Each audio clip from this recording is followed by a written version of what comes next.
Council, Oregon Office of Emergency Management Director Andrew Phelps, and Oregon Health Authority's Environmental Public Health Section Manager Gabriella Goldfarb. And I'm joined in person by Chris Strickler, Director of the Oregon Department of Transportation. I just want to start by saying that my teams tell me a storm event coming in today will bring welcomed moisture, both along the coast and along both the west and east slopes of the Cascades. This is a good sign. There are always challenges with a storm like this, such as winds and lightning strikes, but our firefighting teams tell me that we are very grateful for the rain. My teams also tell me that we're making significant progress on containing some of these fires, and Fire Chief Doug Graff will speak more to that in just a moment. Since my last briefing, I've seen up and close what these fires have done to our communities, to our land, to our Oregon. Yesterday, I traveled to the front line of the Beachy Creek fire, where the damage and devastation is all-encompassing and shocking. I spoke with firefighters from the Oregon Department of Forestry's San EM unit who've been responding to fires in the canyon since Labor Day. As you can imagine, what they've experienced over the last week and a half has been intense, heartbreaking, and very difficult. Despite having only 3 engines, these firefighters ran from one call to the next, trying desperately to protect their communities. And although they wanted to quite literally work 24/7, safety is a top priority, and they needed to eat and rest. They rallied at their office in Lyons, only to be awoken a short time later to evacuate the building because it too had caught on fire. The first thought that grabbed their minds was to grab their equipment and engines so they could continue doing their jobs. And that's what they did. But the building where they've trained, worked, and bonded together as a team was ultimately destroyed by fires. I also had an opportunity to talk with the Northwest Incident Management Team's 13 incident commander and saw the team's original command post yesterday near the Gates School building. Nothing remains but the skeletal structure of its door with the windows blown out. Meeting those firefighters and learning of the heroic actions they've taken to save others during this crisis has only strengthened my resolve to make sure that Oregon has what it needs to rebuild. I was happy to see earlier this week when my request for a presidential federal disaster declaration was granted quickly. I asked the federal government to waive the normal period of review for this so we could open up those FEMA resources swiftly. One way I know this aid will help is in the form of disaster unemployment assistance for Oregonians who are newly out of work because of the fires. We are already working to implement this assistance as quickly as possible, and although it's a manual process, by next week. Director Phelps will give more details of how this FEMA aid package will help get Oregonians back on their feet.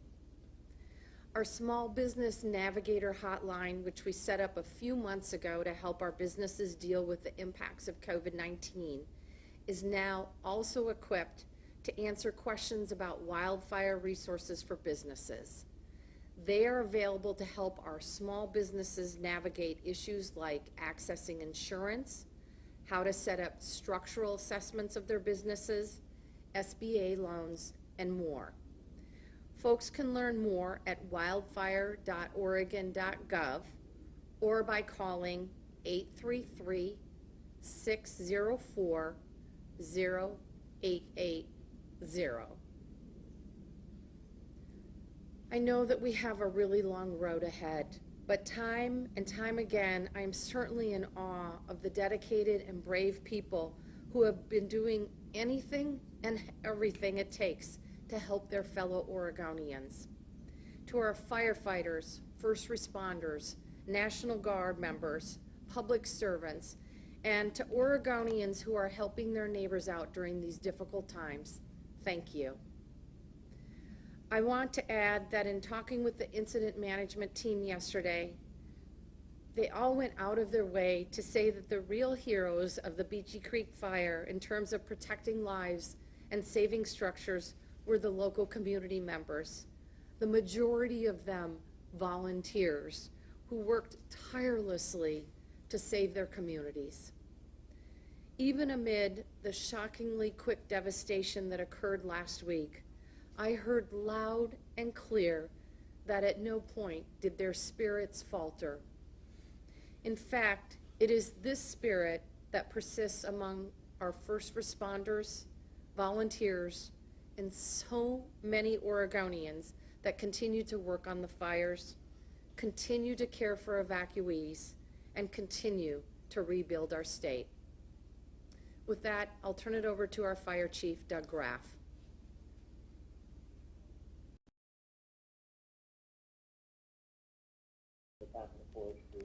I'll speak first to current weather conditions. We do have a storm front rolling in this evening. That'll impact current firefighting weather and activities. And then I'll close with walking through the existing fires, large fires on the landscape.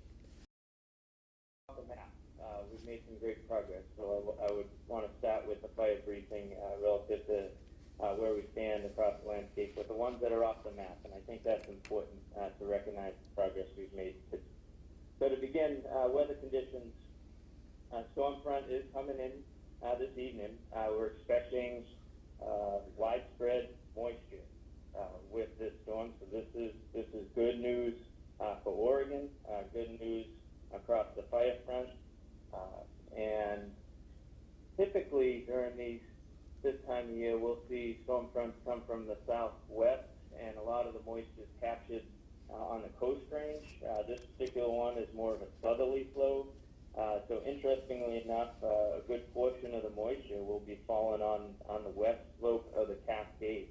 And if I could script that out, that's exactly where I would ask for it. So we're looking at close to half of an inch to an inch on the west slope of the Cascade. On the coast range, less than that, quarter inch. But fires, as I'll detail later, looking really good on the coast range. So that moisture is going to help us out. The moisture is also should be hitting on the east slope of the Cascade, where we have a number of. So it should be very favorable relative to putting us in good position for days coming relative to firefighting. Some of the challenges that the storm will bring, however, we do expect lightning starting later this evening and tomorrow. We also expect, like typical with any storm front, the winds, called frontal winds that come with these storm fronts. So if the moisture doesn't come to the fires first, the winds will, and that could be problematic, pushing and testing any containment lines that we have established. So certainly I'm concerned in particular on fires on the east side, Bratton, 242, Thielson at the top of the mountain, north of Crater Lake, and then again on the east side, the Lions Head fire. So be watching those winds. The other challenge with that storm front, with an inch or half an inch of rain, we would expect some debris flows. We have a lot of bare soil out there from dozer lines and hand crews, and we're expecting some of that to unravel, exposed to the rain. We'd expect fallen trees across our lines.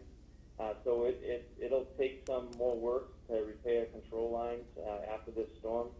About 24-hour period, perhaps through Friday, maybe a little bit longer than that. The storm will hit us, and then following that storm event, cooler temperatures, higher relative humidity. So all in all, this is a good forecast for Oregon for us to continue to make strong progress across all these fires. So I'll shift now to what we don't have on the landscape, and I think that's really important measure of where we stand today following that historic east now over a week ago. I've reported on the number of fires, and I'll just list them because these ones have control lines around them, and they've held now for well over 72 hours. We've moved resources off of these fires onto the larger ones on the landscape, so reallocation is appropriate. So on the coast, the Echo Mountain fire out of Tillamook, that's looking really good. So I'd call that one off the map. Pike Road, where we evacuated Bay City, that's off the map. North Bank Road fire, south of Coos Bay, off the map. All those great success. Almeda fire in between Ashland and Medford, again, holding control lines for over 72 hours. Feeling really confident there, so off the map.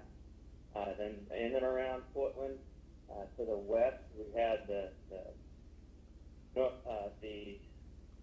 power line fire, Gaston, and then we had the Chehalem fire, the Newburgh, both of those off the map.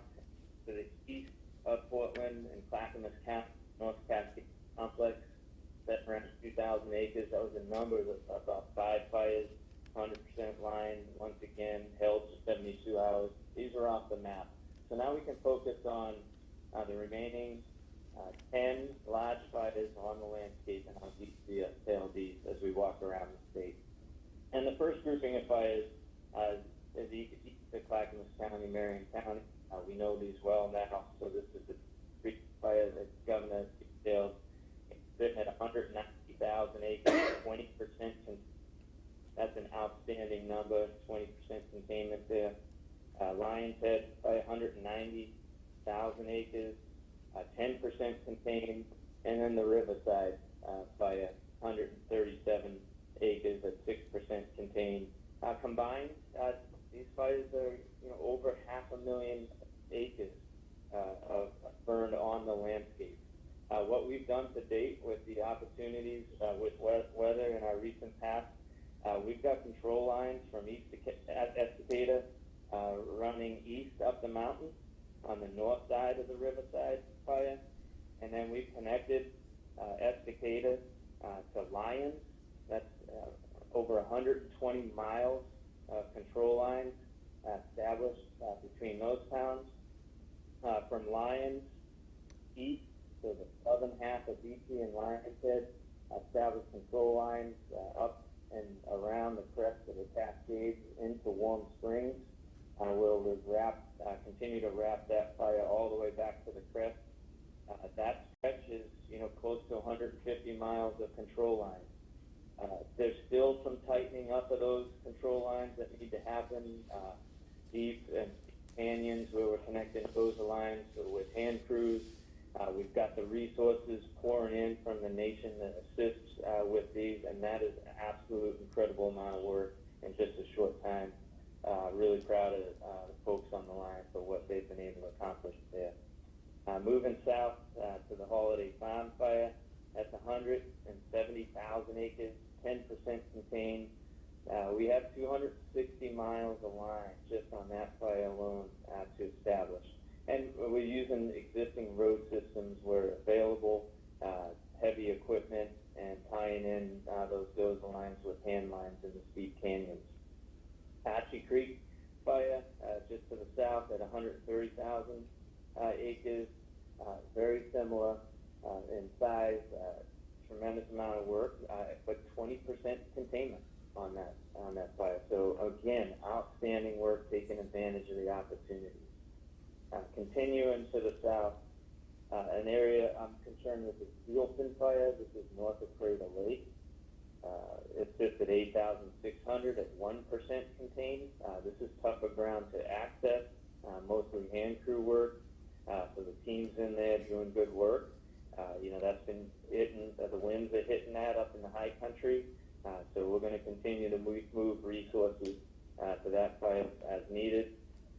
The 242 fire out of Chiloquin, looking great at 30% contained, 14,000 acres. That one's been holding lines for 72 hours. I didn't want to take that one off the map necessarily until after these winds move through. So really, my hope is that holds over the next 24, 48 hours, and I think we can put that one behind us. We're moving resources already off of that fire to other fires that are in critical need, such as Bratton. That's south of Paisley at 34,000 acres, but again, 30% contained. Did some really good work holding lines around Paisley, but I am concerned about the winds pushing that fires that we've had some clean air, so that's been productive work on the east side of the hill. South Open Chain fire outside of Medford sits at 32,000 acres, 25% contained.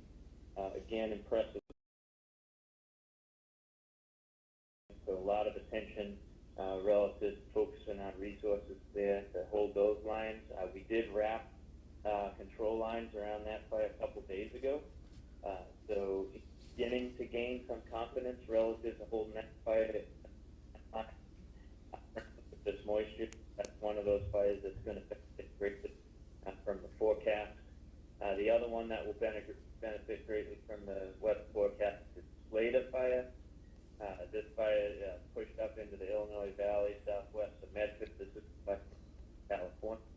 We have about 30,000 acres burning in Oregon. So I think the bottom line, folks, 10 large fires remain on the landscape.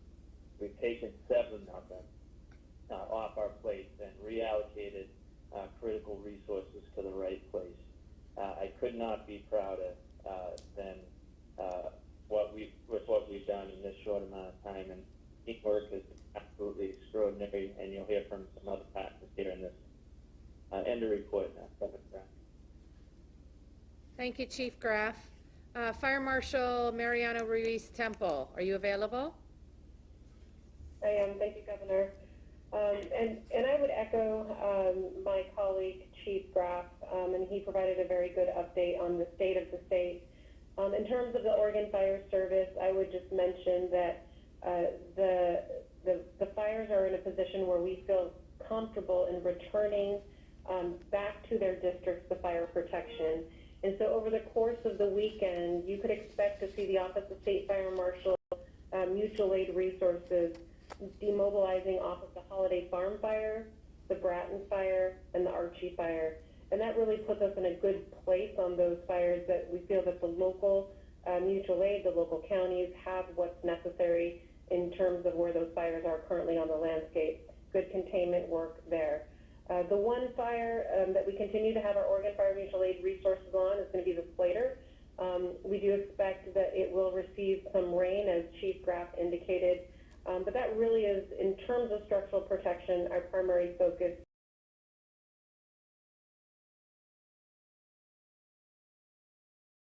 I want to highlight that this has been an unprecedented year for conflagrations and for fire, as we all know. Upwards of 11 or 12 conflagrations, and it was truly all responders at every level. I want to make sure to make a point to thank our dispatchers who worked 40 straight hours on many of these fires, being the lifeline between fire responders and our public that needed our assistance. Sheriff's Office, local law enforcement, Oregon State Police, and our emergency managers. And I volunteers. The Oregon Fire Service is made up of 70% volunteers, truly the backbone of the Oregon Fire Service. And there is no way that we would be in the position that we are without the work of our local fire departments and our local volunteers coordinating completely across the complete coordinated system. Thank you very much. Thank you, Fire Marshal Ruiz Temple. General Stencil, could you please give us an update regarding the Oregon National Guard's involvement? Sure, thank you, Governor. Good afternoon, everybody. As of last night, the National Guard had 1,261 guardsmen on status, and we expect that number to grow by more than 50 over the next 2 days. Our traffic control points across the state have grown by more than 100 since the last time we briefed.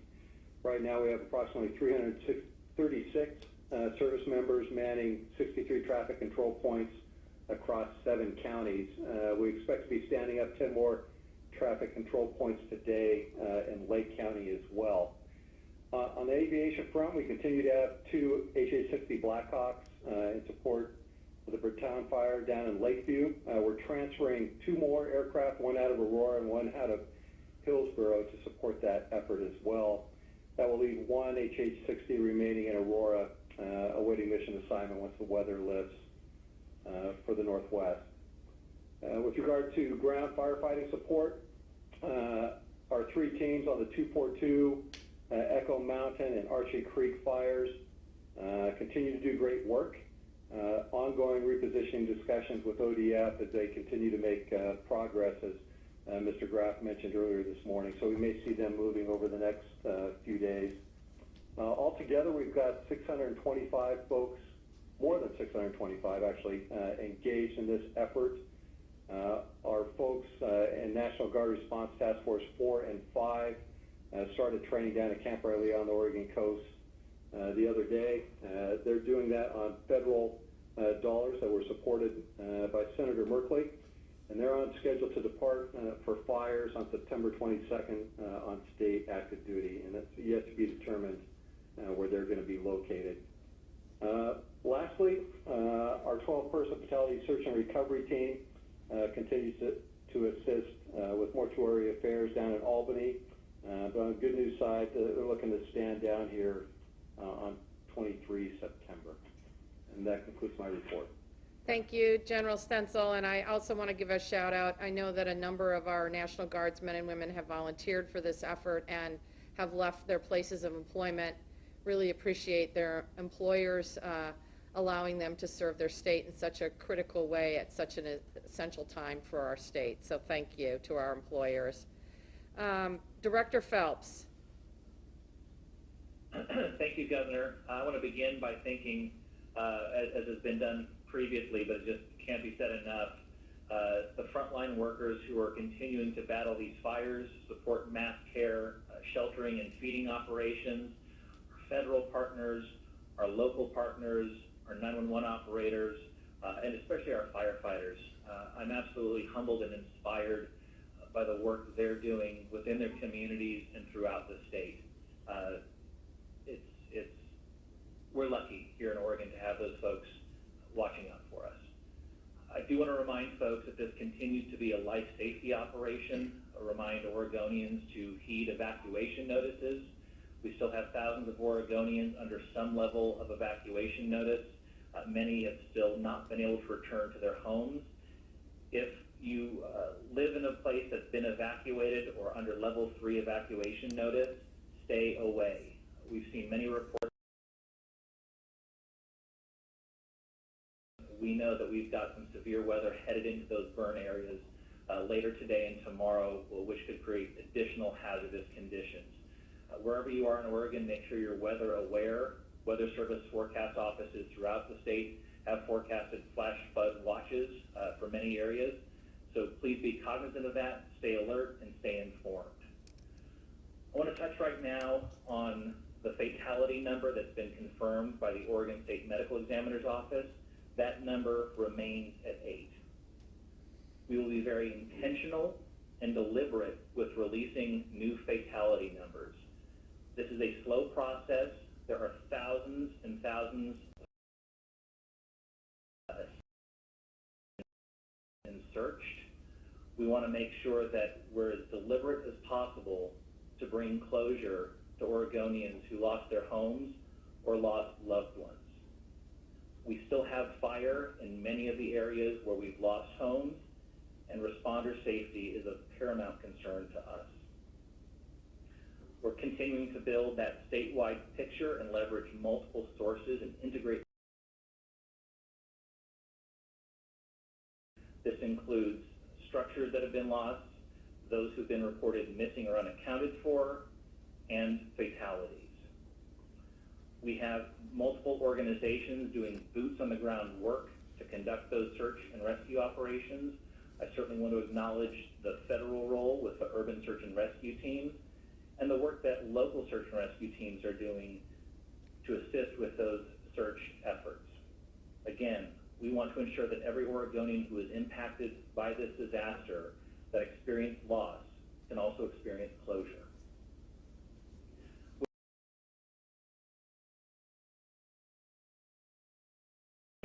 Safe shelter for those who have been evacuated as long as that need exists. With our nonprofit and federal partners to ensure adequate commodities to support those operations. Last night, we had 130 Oregonians in congregate shelter environments, supporting a total of 875 individuals in a congregate setting. Again, I want to emphasize 130 of those folks were in a traditional congregate shelter environment across 6 shelters, but the majority are being supported through recreational vehicles living on site at those shelter locations. We have a far higher number of folks staying in non-congregate shelter environments, most notably hotels and motels. Last night, the Red Cross reported 2,195 individuals being sheltered in 1,243 hotel rooms across 68 different hotels in multiple counties. This is a tremendous operation to ensure each of those folks have the services and support that they need. But again, I want to continue to emphasize we will remain engaged through the Red Cross and our Emergency Support Function 6 state agency lead, Department of Human Services, to continue providing safe shelter for all those who need it who are impacted by these fires. I want to touch briefly on our increased look to long-term recovery operations. As the governor's noted, we did receive a federal disaster declaration,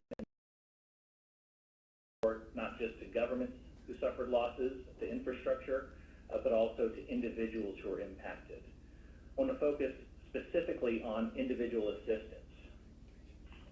Individual assistance is made available to folks who are impacted by this disaster in Clackamas, Douglas, Jackson, Klamath, Lane, Lincoln, Lynn, and Marion counties.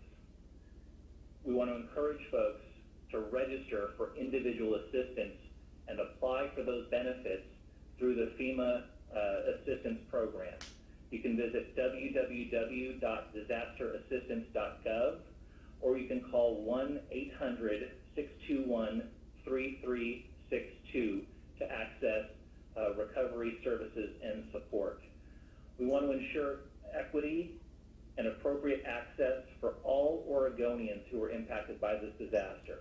We continue to make materials and information available in multiple languages, but we really want to work to make sure every Oregonian who is impacted is met where they are and has access to the services that they need. I do want to be clear with individual assistance. We want to encourage Oregonians who are insured to utilize the maximum insurance benefits to which they're entitled. We're working with state agencies and federal partners to ensure that happens. But we also want to manage that expectation of what can be expected through individual assistance. There's a maximum household benefit of $35,500 for folks who are uninsured or underinsured and lost property. This includes repairs that can be made, providing temporary housing, or replacement of household appliances and goods. There is also a $35,500 maximum benefit for what we consider other needs assistance. This can include medical and dental expenses, repair, cleaning, or replacement of clothing, household items, and necessary special materials like computers, school books, or supplies. It also can go towards cleanup items, fuel for primary heat sources, and repairing or replacing damaged vehicles that were damaged through the disaster. This assistance can also cover funeral and burial costs. Again, we want to encourage every Oregonian who is impacted to apply for this assistance. We won't stop messaging the importance of this until we know that every Oregonian who is eligible has received the assistance that they need. Right now we have just over 1,300 folks who have registered. We expect that number to be much, much higher than that, and FEMA is ensuring that they've got the capability to meet the need of all who are requesting assistance. I'll close simply by saying this is going to be a long-haul recovery operation. We need to make sure that infrastructure emergency services, and the other systems that are needed to repopulate the areas of Oregon that were devastated by these fires are in place, and that we can do so in a supportive, equitable, and as quickly and safely as possible. But this is going to be a long-haul operation. We know that based on our experiences here, and we know that based on what we've seen in other parts of our country impacted by similar fires. You'll hear, I think, from Director Strickler from the Oregon Department of Transportation. That's one great example of the multiple state agencies that have come together to respond to what's really been a pretty dark couple of days here for the state of Oregon. I want to thank Director Strickler and all of the state agencies for their continued partnership and just remind Oregonians we're in this for the long haul. Thank you, Governor. Thank you, Director Phelps. Gabriella Goldfarb from the Oregon Health Authority, Environmental Health, Public Health Manager. Thank you, Governor. The last time you spoke, we had some not great news about air quality, and I need to urge people that our air quality advisory that Department of Environmental Quality issues is in effect through today, but based on a recent smoke coordination call, again with weather, air quality, fire, and health agencies, we are seeing good news in terms of air quality coming soon for most parts of Oregon. People along the coast are already seeing good air quality. We are optimistic that smoke in the rest of western Oregon will clear by the middle of the day Friday. Central Oregon skies will clear over the course of Friday and Saturday.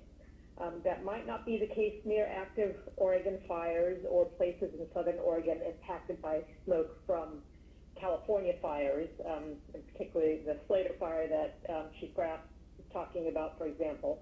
The smoke can be unpredictable, and with these fires still on the landscape, we'll have to keep an eye on conditions and update them. So when we get that rain tonight that Chief Graff spoke about, that will help flush smoke from the atmosphere and hopefully tamp down the fires without bringing the lightning that starts new ones. And the exception to this improved smoke picture may be far eastern Oregon, or Baker, Malheur, and Harney counties may have lingering smoke, though improving to less harmful levels into next week. So we do want to urge people who don't live on the coast to sit tight. Our first responders are still needing roads to stay clear for firefighting and moving people displaced by fire. And that advice about staying home is also really important for limiting the spread of COVID-19, of course. Other than that, we are turning our attention to trying to ensure safety of people who are returning to burned areas, and we have that information on wildfire.oregon.gov. We're developing a new resource we hope to have on the website today or at latest tomorrow morning for people whose properties did not burn, but they may be returning or just getting ready to open up their windows to having a lot of ash and soot around. And so we'll be getting a resource up about how to safely clean that up. Unfortunately, we are still seeing, again, the elevated numbers of folks. It's not, I think last time I said 1 in 10 people are coming in with asthma symptoms. It's a little bit less. It's about 9%, 9.1% is our most recent monitoring, but that's still above the normal levels that we would see. So we are seeing those smoke impacts, and even after the smoke clears, people may still feel the effects over the next week or two. For most people who are otherwise healthy, they should start feeling better, pretty soon after the air clears. Thank you, Governor. Thank you, Gabriella. And last but not least, Chris Strickler, the Director of the Department of Transportation, to talk about our road situation. Thank you, Governor Brown. First and foremost, my heart and thoughts go out to those impacted by this significant event. And my sincere appreciation to the first responders and those that are on the fire line, really keeping the rest of us safe and able to sit in this room today. In addition to our ODOT employees that are assisting them, the work is just tremendous. The wildfires across the state are simply unprecedented, as you've heard today, and the loss and damage won't be fully understood for many weeks or even months to come. Oregon's road system is absolutely critical to our ability to respond, not only to the fires, but for the communities to recover as we start to get back on our feet. The magnitude of damage to our roadways cannot be overstated. We're already actively working to assess, repair, and reopen roads in areas where we've deemed them safe. It's important for the public to hear that roadways where fires have burned through are incredibly dangerous. Our first priority is to keep our people, our first responders, and our contractors safe. If they can't show up to work and continue to do the work that they're doing, then it limits or delays the ability for us to continue to open the roadway. So we have to do it in a safe manner. A few facts that really come into the safety realm and really start to bring a picture to what we're experiencing out there. Weakened, falling, or fallen trees are everywhere on many of the routes or the fire areas that you've already heard about. Rocks the size of hoods of cars are actually falling onto the roadways at this point, and we've heard reports that that's not just one or two, but it's several. Many of our slopes are actively moving. You can imagine when the root system and brush system has burned away, the ability for those to hold back the rocks in the unstable slopes is diminished greatly. Steep canyons and rock chutes and lots of burned land that is up steep slopes will continue to be a hazard for some time. Our anticipated biggest impact areas are likely to be our mountainous river canyons, Clackamas River, Santiam River, Mackenzie. So think of Oregon 224, Oregon 22, and Oregon 126. Oregon 138 east of Roseburg up to North Umpqua has similar concerns, but we are hearing good news about that area already, and so we're optimistic there. I have to mention that with the coming rain and snow in the winter, while it is great for the fire season, we do need to continue to prepare for post-fire season and what that means to those unstable slopes. The public can expect to have more landslides, more impacts, and more continued fallout from these activities as soon as the moisture saturates the ground. It's important that the public is aware. It's also important for the public to hear that ODOT are federal, local, and utility, as well as private partners. And that's just about everybody mentioned, and you've heard the private enterprise kicking in and the communities really diving in to help themselves and help each other are significant and are absolutely working as fast as possible to repair and reopen the roads across the state. Specifically, we have members of our team, the ODOT team, that many of them reported to work when the fires began Sunday, Monday, over a week ago. Some of them went home for a short rest and found that they did not have a home to go to. They reported back to work the next day and have been working ever since. Again, I can't overstate the significance. As we look to the long-term recovery and reopening of roads across the state, and know that it may be many months or even a year before some of the roads are back to pre-fire conditions. So how are we managing the reopening of those roads? We're looking at a 4-level system, level A through D. Level A is roads closed completely. Even we aren't going in there in order to assess because it's too dangerous. Level B, roads will be open to critical services only, including emergency responders, search and rescue, utility companies, ODOT personnel. Level C is a partial opening, access for property owners and those that need, and I emphasize need, to get through. Flaggers and pilot cars and lane closures will be part of that equation. And then level D is a full opening, open to through traffic, but is still ongoing repairs with single lane closures, etc. over the next year. I'll share some of the specifics that we are seeing across the state right now. As of 10 a.m. today, we have over 240 miles of highways that are currently closed because of the fires. Most of them are already in level B status and are open for critical service, while the fire crews, utility companies, ODOT crews, and contractors are busy at work trying to restore as much as possible. Specific in the Riverside fire vicinity, yesterday we were able to open Highway 211 from Molalla to Estacada, but Highway 224 is still closed. We have over 20 miles of that area still closed in level B status right now. The Santiam Fire Complex, Highway 22, we have roughly 60 miles closed at this point, and that encompasses the communities of Gates, Mill City, and Detroit, to name a few.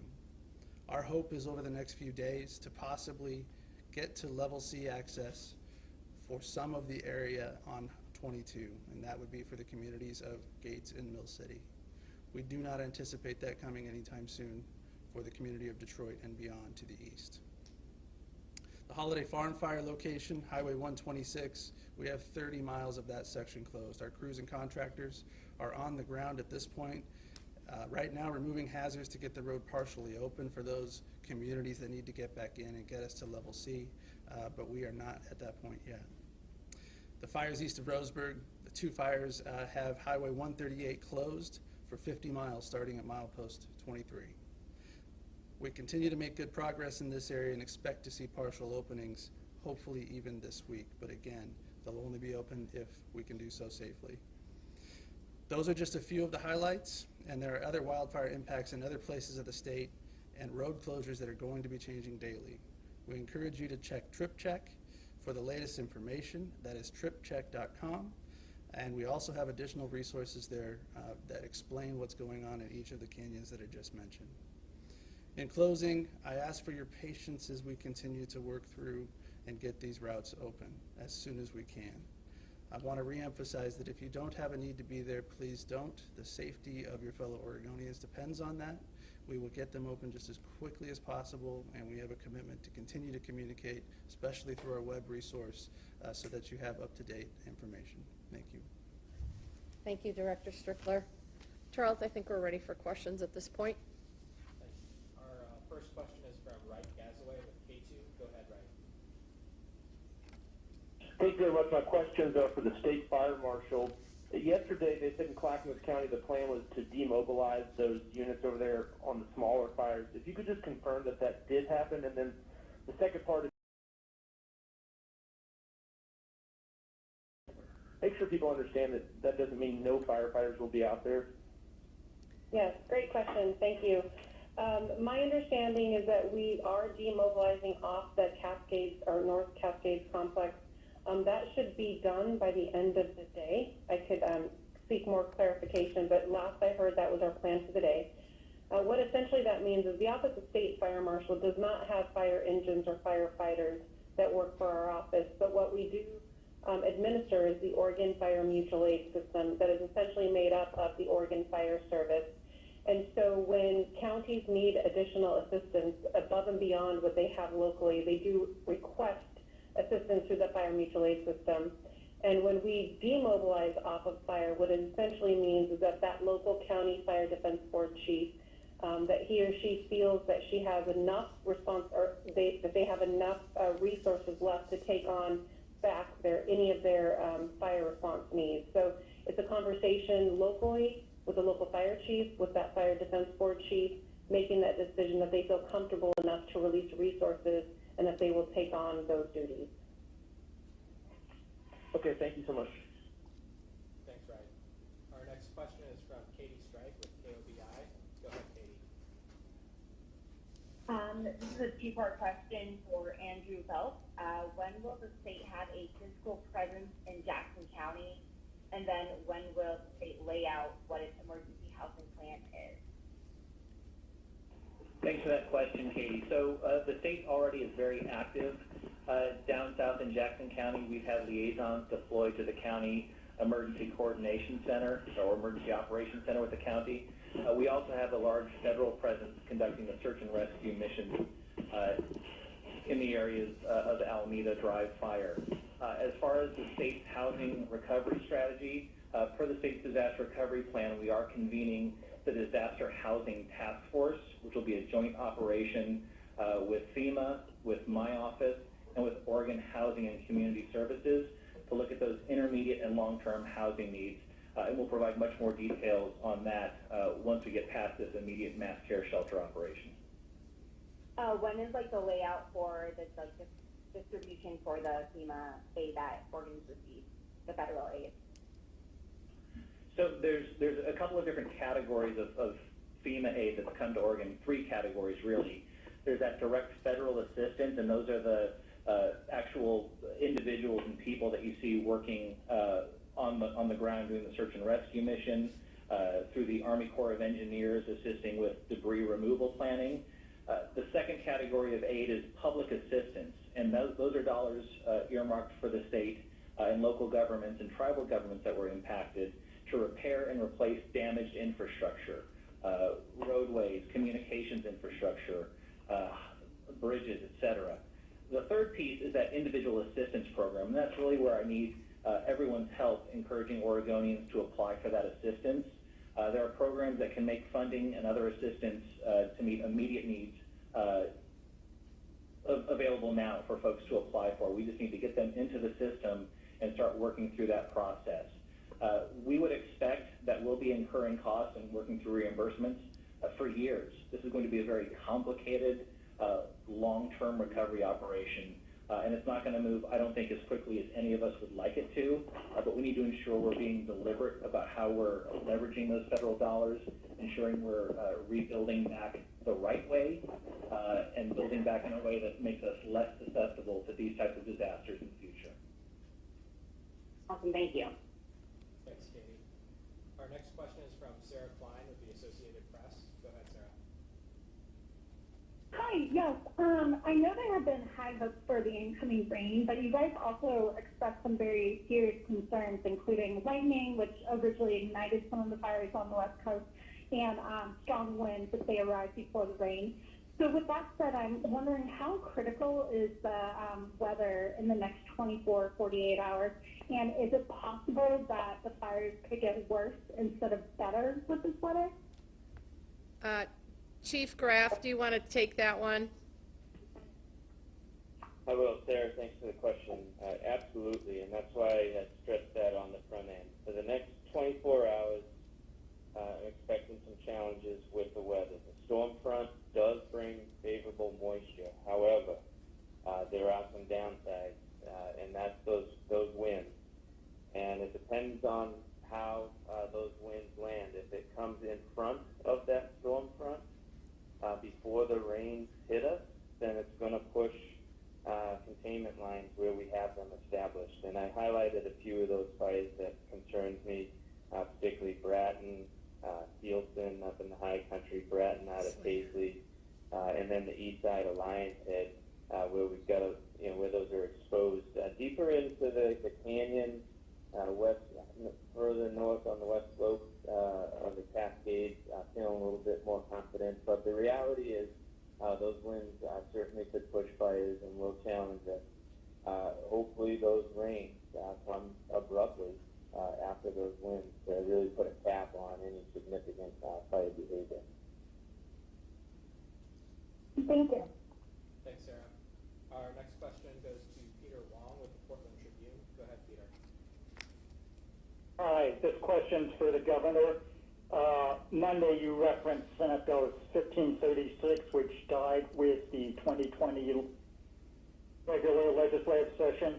What are you prepared to do to advance the proposals that the Wildfire Council came up with and which you put into the form of legislation?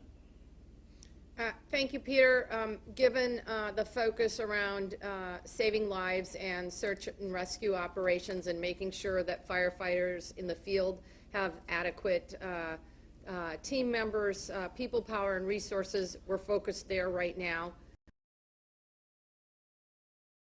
These issues before the end of the year, that we have to really tackle how we ensure that our forest lands are managed through responsible thinning, harvest, fuel reduction, as well as prescribed fire, that we have to make sure that our communities are better prepared in terms of evacuation plans like they were set forth in the legislation, and that we have to make sure that we are fighting these fires with current methodologies as opposed to systems that were put in place over 100 years ago.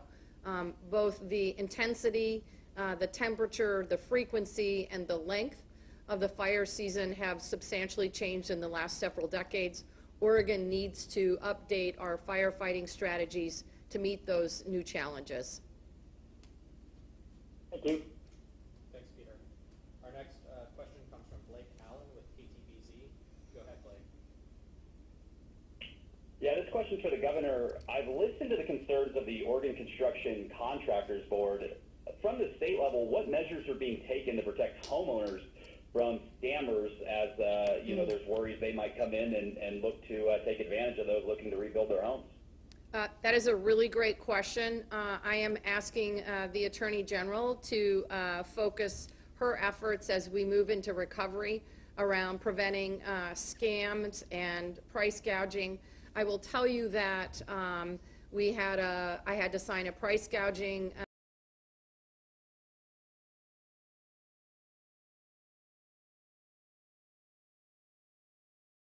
I am hoping that action, along with other actions from the Department of Justice, will prevent scams. But we know they're going to happen. So it's going to require both education, information to consumers, and of course enforcement. All right, thank you. Thanks, Blake. We have time for just a couple more questions, so we'll go now to Dick Hughes. Go ahead, Dick. Thank you very much. Governor, I'd like to ask about press access. Yesterday, each day is a blur, so I think it was yesterday that you went up to the Sandy M Canyon with a number of folks and looked at the fire situation firsthand.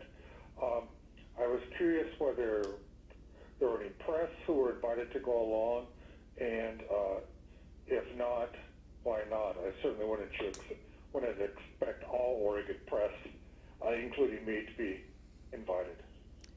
Thank you, Dick. I did go up the Sandy M Canyon area yesterday to tour the Beachy Creek fire lines, to meet with first responders and law enforcement and National Guardsmen and women, and thank them for their incredibly heroic efforts. We did not bring any press along on that particular tour. I did bring the Senate President, Peter Courtney, along with me, so I assume he will share his perspectives and his stories as well. I will tell you, Dick, we plan to tour the Mackenzie River Canyon area today. Unfortunately, the conditions were not safe, so we are not going there, did not go there today. Look, I think it's really important that press have an accurate sense of what's happening on the ground. The press has been critically important for us in terms of getting our messaging out to Oregonians about evacuation levels, the situations regarding the fire. We'll continue to bring the press on as it is safe to do so. Thanks, Dick. Thank you. Last question in the queue today is Lachey Wesley with K2. Go ahead, Lachey. Thank you. A press conference and 13 new fires were caused by downed power lines. Why wasn't there coordination between the state utility companies to shut off power before the windstorm? So there have been obviously some reports, and I saw it with my eyes yesterday, about that at least some of these fires or parts of the fires in the state were caused by down electrical lines. In the coming days, in the coming weeks, there will be thorough investigations to determine the exact cause of these fires, including any role that downed power lines may have played, as well as any responsibility that utilities may bear. I believe I mentioned last week that Portland General Electric, for example, was proactive in terms of shutting off power to their customers on Mount Hood.